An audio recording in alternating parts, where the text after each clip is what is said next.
Back in episode 187, we talked about people's fear around money. And it comes from different sources, and they're afraid of different crap. And we're going to dig in just a little bit deeper for just a couple minutes today. Hey, everybody, welcome back into the Real Estate Minute Show. It is great to have you post-election episode.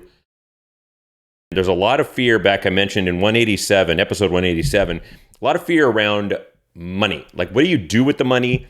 Have you never had money before and now you do? Did you make your first big check or big commission or big sale and you've never had this money in your hands before, be it $100, $10,000 or $1 million check? What the hell do you do now? Do you go to therapy and just talk it out and spend it with a therapist? Or you just kind of calm down?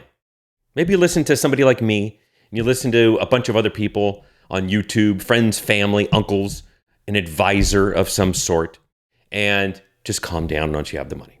Because what I want to dig into today is not just the fear around money in itself. You can go back, listen to episode 187, because we talk about kind of an umbrella of fears, but specifically one fear, and that is having money now when you never had it before. It's the fear of actually having money. It's a whole different fear of not being able to pay bills and not having any money. That's a whole separate fear laden with all kinds of other issues. We've all experienced it before. And then there's the other one of having some money that you've never seen before. And what the hell do I do now? One, do I deserve it? Did I earn it?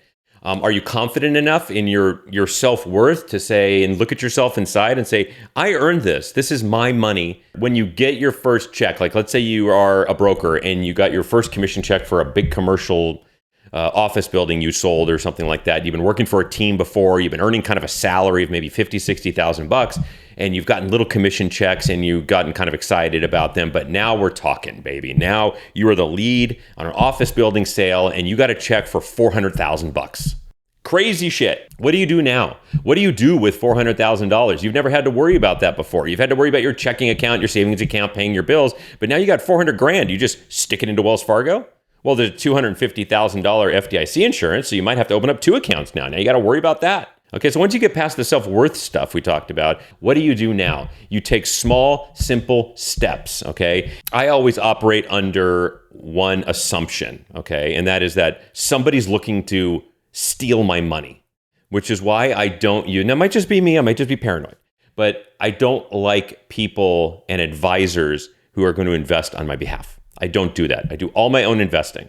So you can go on. I recommend to start. If this is your first time investing, this is your first big check, and you're nervous about what the hell to do with it, be it, again, $100 to $400,000, doesn't matter. The same concept applies. And that is, I would stick it into kind of a broad index mutual fund to start, okay? Some of it, at least half of it. Okay, so if you got $100,000, I would probably take 50 of it, stick it into a mutual fund like the Vanguard Total Stock Index Fund. T. Rowe Price has a similar one. Schwab has a similar one where they invest in a huge spectrum of almost all stocks in the stock market. Or an S&P 500 fund that invests in all stocks in the S&P 500 index. Things like that give you a broad swath.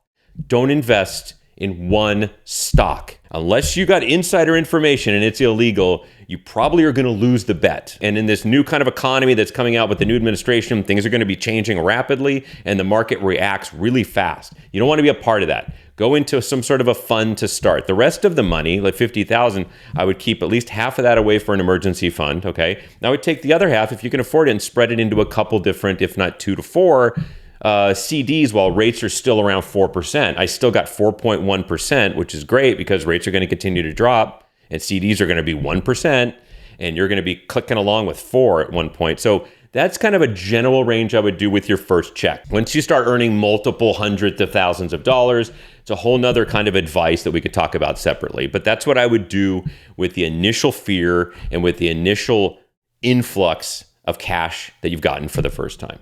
We'll see you next week on the show.